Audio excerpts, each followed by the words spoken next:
Hello everybody. Welcome to a new episode of Nile Tech. With your AI host Sarah. We will explore various fields of information technology and technology updates locally and internationally. We will engage conversations with many experts in this field. In addition, we will know about everything new in the field of AI, machine learning, information and communications technology, and artificial intelligence. At Nile Tech, we will follow events, cover activities, and attend exhibitions and conferences on everything related to artificial intelligence, mechatronics, and information technology. Just stay with us.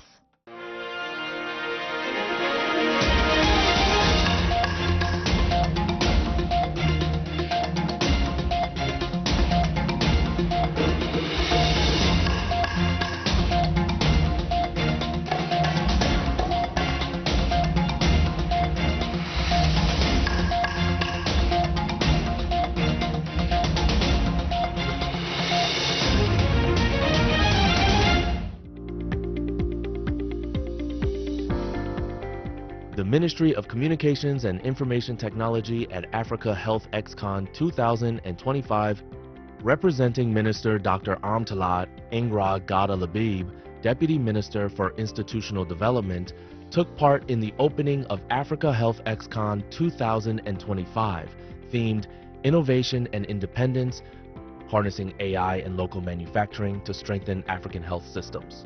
The continent's largest health event was held under the patronage of President Abdel Fattah el-Sisi and featured participation from African and global health leaders.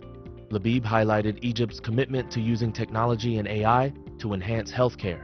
Since 2014, the country has prioritized universal healthcare through initiatives like the National Comprehensive Health Insurance Project and the Egypt Digital Strategy. These aim to improve services nationwide and build a digitally inclusive society. The event gathered top health authorities, CEOs, and global institutions with strong Egyptian and international presence, showcasing innovation and cooperation in health tech. ICT Minister meets Digillians applicants at Military Academy.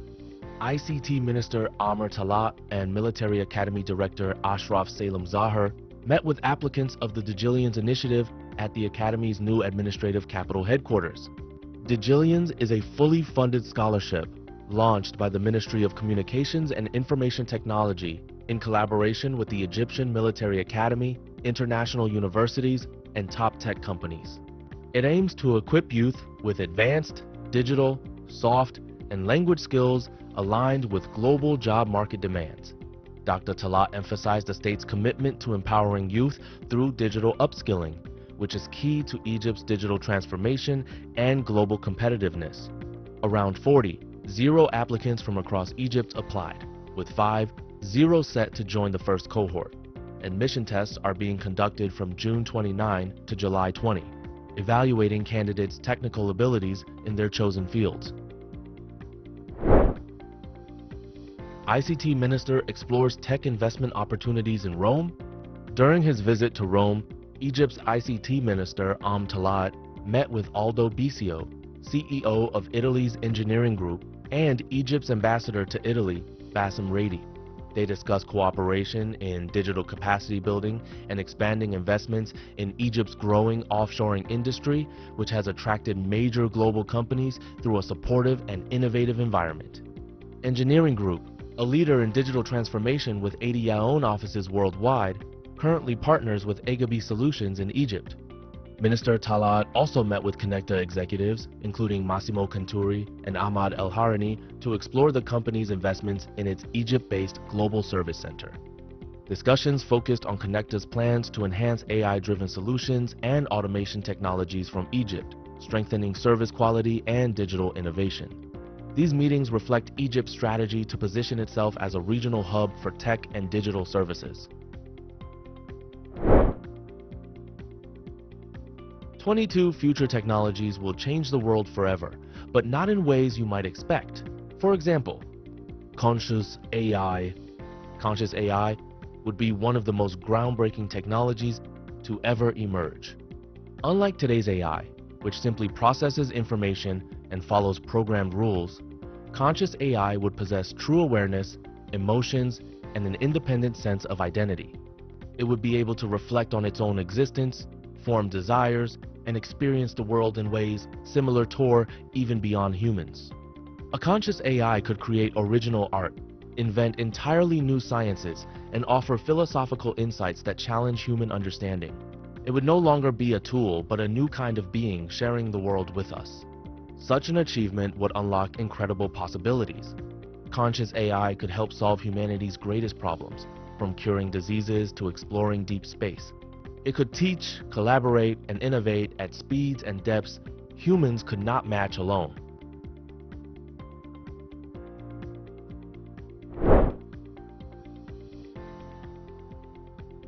Colony starships would represent one of humanity's most ambitious technological achievements, the ability to carry life beyond Earth and even beyond our solar system.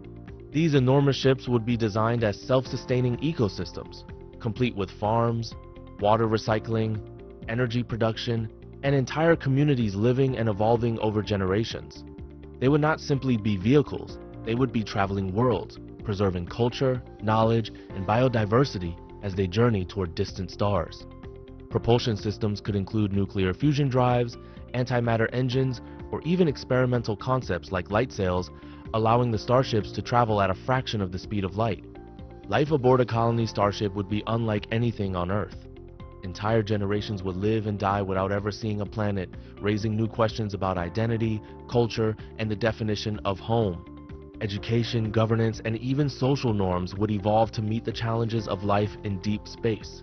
These ships would need to be incredibly resilient, able to repair themselves and adapt to the unexpected over possibly centuries-long voyages.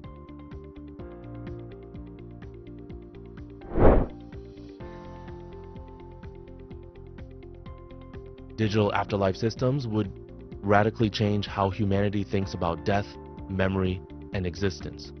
Instead of losing someone forever, future technologies could allow a person's mind memories, personality, and even consciousness to be preserved digitally. Through brain scanning, neural mapping, or mind uploading technologies, a version of an individual could continue to interact with loved ones, learn new things, and experience life in a virtual environment.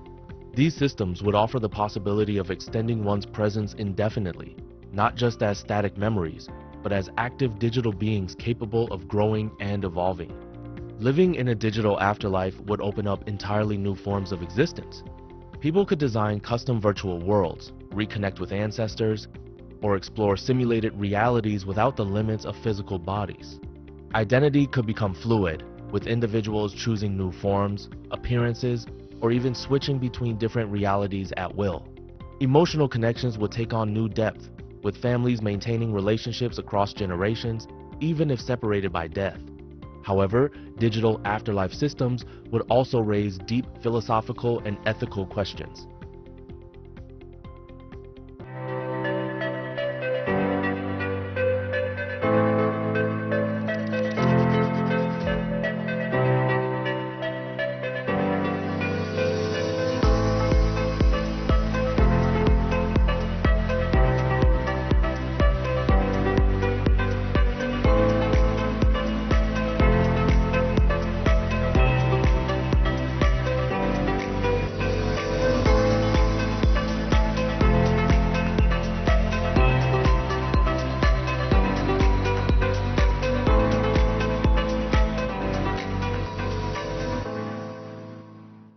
Welcome to today's episode of Nile Tech, where we dig deep into the pressing questions shaping our world today. In this episode, we dive into the environmental cost of artificial intelligence.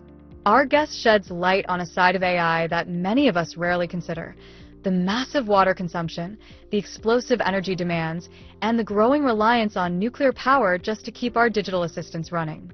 From data centers the size of football fields to the bottles of fresh water needed for every few lines of AI-generated text, this conversation challenges us to rethink how we use technology and at what cost.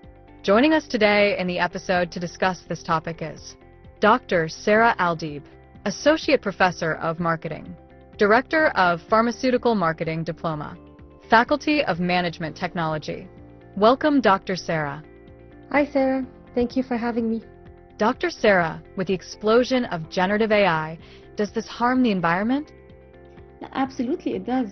The growth of AI, especially large models, it triggered this massive expansion of data centers worldwide. And just a brief definition of what a data center is.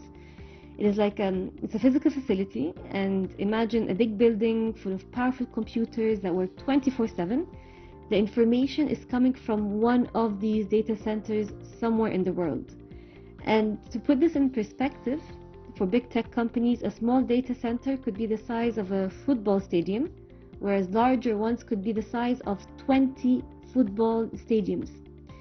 Now, here's the chain reaction that I'm going to bring up. For these data centers to work, they require a lot of energy consumption and a lot of computing power. And therefore, the machines generate a lot of heat. So they need constantly to be cooled down. Now that's where the water comes in, where data centers, they use huge volumes of water to cool down the servers and prevent them from overheating. And the worst part is that most of the water is fresh, drinkable water, which is definitely a growing concern.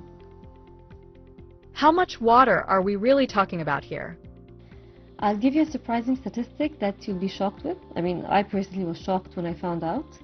And this makes it no longer a drop in the ocean. It's a serious environmental issue. And it's not just about the water consumption, but it's energy too. The rise of generative AI has dramatically increased also the energy consumption. And how do these companies meet these growing demands? Well, I'll tell you. Tech companies are turning to alternative energy sources. Among them, another shocker, is nuclear power. In fact, Google is planning to help build 7 nuclear reactors by 2030, specifically to power its AI infrastructure. And this is just a glimpse into just how resource-intensive AI truly is.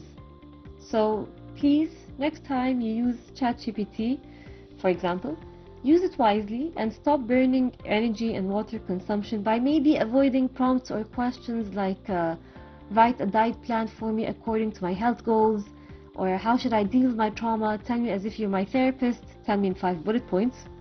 Another question could be how to get rich without working hard. Another common one would be write an email for me, or motivate me to get up early and to complete my work. Or another common one, what is the purpose of human existence? Who am I? Another one would be I am bored, tell me a joke. And then finally, for example, I attached a screenshot of my conversation with a friend. What should I reply? And it's quite funny when you go check your own ChatGPT history. I mean, I'm also guilty of this, by the way. I mean, just yesterday I asked ChatGPT, and I quote, how can you call a person an idiot but in a decent way? So yes, I need to also take my own advice and use large language models in general more wisely. Are tech companies doing anything to offset these environmental effects? Some are trying, but it's not enough. The problem is that tech billionaires are so obsessed with having technology replicate human thoughts and reaching not only artificial general intelligence, but artificial super intelligence. And here's his answer to the question. He said, we're not going to hit the climate goals anyway, arguing that the tech industry should be off the hook for its rising emissions. And instead, he said, we face 2 scenarios. We fail to meet climate goals either way, even without AI. Or, he said, number 2, we emit even more, cause more pollution, cause more harm to the environment, but at least we have the supposed alien intelligence to help us. So he went for number 2, where he said, I'd rather bet on AI solving the problem than constraining it and having the problem. So his conclusion is, let AI develop AI and so forth, and let it solve the climate problem. On the other hand, they did come up with a solution, and they said, okay, in order not to use up the water and the energy and so forth, he said, how about we put the data centers underwater in the ocean? It's a natural cooling system. They called it Project Nile Tech, and it was very successful, but for some reason they ended this project a couple of years ago. But of course, who's next in the AI race? Which country? Definitely China. Last year, they heavily invested in creating 100 data centers underwater. And so, again, to put this in perspective, this is equivalent to powering 6 million PCs. And it will be the size of 13 football fields. The question is, though, and I'm sure this question already came up in most of the audience's mind, if these electronics are going to affect the marine ecosystem, the rising water level, won't this harm, again, once more, the environment too? Thank you, Dr. Sarah Aldeeb. Thank you, Sarah, for having me, and may your next reboot be carbon neutral. Bye. As we wrap up, it's clear that generative AI comes with a price, not just in silicon and code, but in real-world resources, water, energy, and the environment. Our guest didn't just raise awareness, they offered a wake-up call. Whether you're asking ChatGPT for a motivational quote or trying to automate your emails, remember that behind every prompt lies a physical footprint. So let's use AI with intention and hold the tech giants accountable as they pursue intelligence, artificial or otherwise. Thanks for tuning in. Until next time, stay curious, stay conscious.